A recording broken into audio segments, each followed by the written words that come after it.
Hello everybody!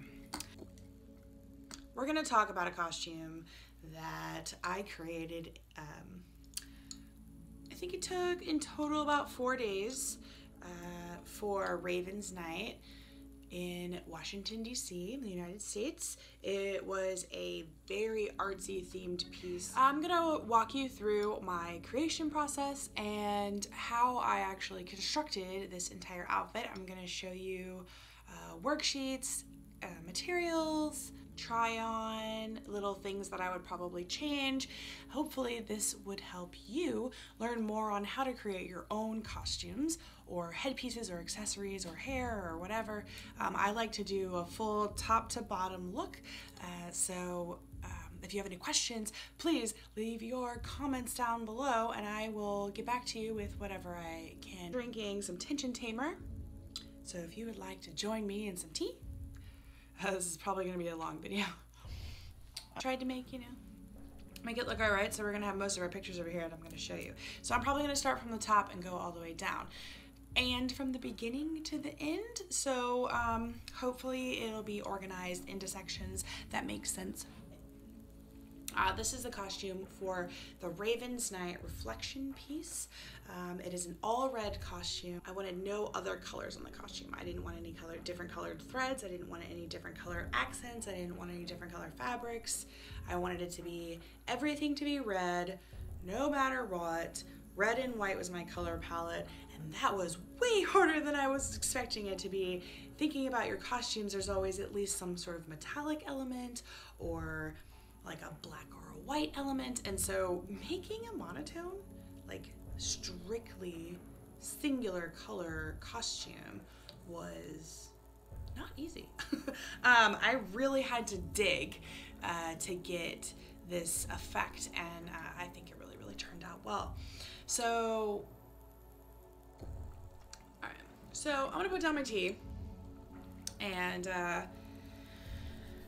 start holding up costume pieces so you guys can see. First off, starting from the top, I did have a headdress for this piece. It was a very important part of this piece because it kind of created a space above me. With Veilpoi, it's always tricky. Veilpoi is the prop that I created, and it is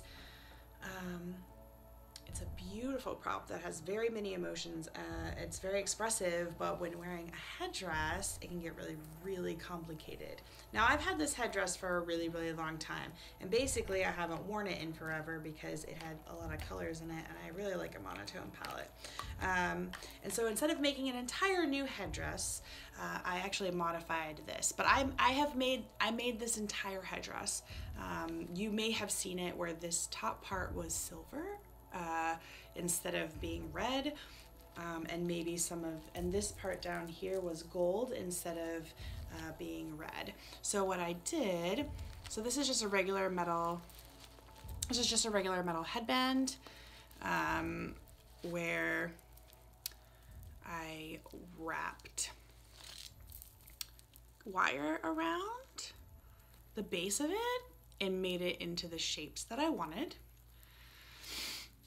It's a pretty thick wire. It wasn't super hard to bend, but it was hard enough to bend that it will keep its shape like this if it gets bumped or when I store it in my luggage, so to travel with to go to different dance gigs. So keep that in mind, how sturdy you want your wire to be, how hard do you want it to be to work with versus how sturdy it's going to be for its extended life as a headpiece.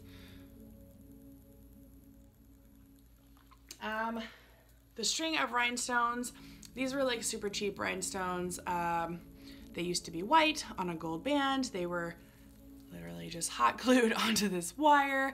Doesn't look that great up close, but in photos and on stage, it looks amazing.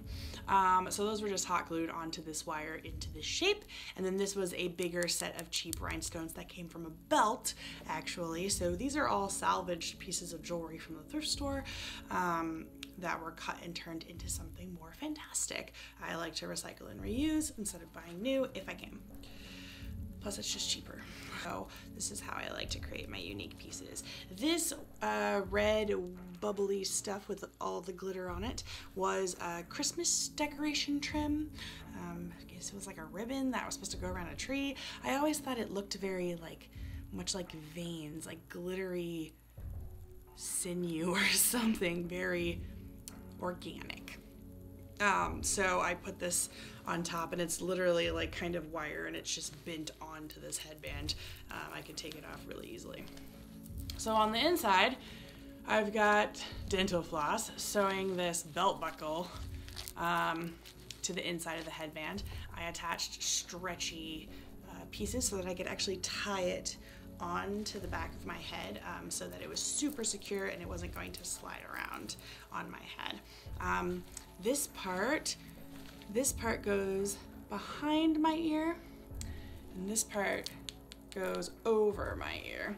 So there's no way I can do this so you can see it without moving the camera. So my ears kind of go in between these two parts here on either side, and then this ties behind my neck to make it super, super secure. And then once I had these big plates to sew on, which you could make out of felt, you could make out of, cardboard covered in felt, you can make out of, these are, like I said, I bought a belt that had a bunch of, it was just these rings made up the entire belt, and I've been using them for headpieces ever since. Things like that. Got that at the thrift store. So then I glued a bunch of fake flowers and sewed. I find that if you have a chance to sew fake flowers onto a headpiece, they're going to last a lot longer over time with wear than if you were just to glue them on. And I like to try and sew through every layer. If you'd like to learn more about that, comment down below. I will do an entire tutorial. Then there are magnets on the inside of here, which I will explain in a minute. And there are these dingly bits. Everybody recognize these? These are Christmas beads. While up close, again, might not look like the fanciest thing in the world, might not look the most couture. From far away, they create this really neat, just dotted sparkle effect that is very, very effective. Especially in stage lights. So that is the headpiece, and I will kind of put it on now for you to see. So I'm gonna put the bands behind my ears, and then these tie in the back. I'm not gonna tie it all the way, but I can literally, I can do anything. I can bump it while I'm dancing. I can do, it's very, very secure, especially with the tie in the back. If I didn't have that, I would have to try and pin it on, and because the band is thicker, it's pretty much impossible. So that's how this headdress is attached to my head. Then there is one of the gimmicks of this costume.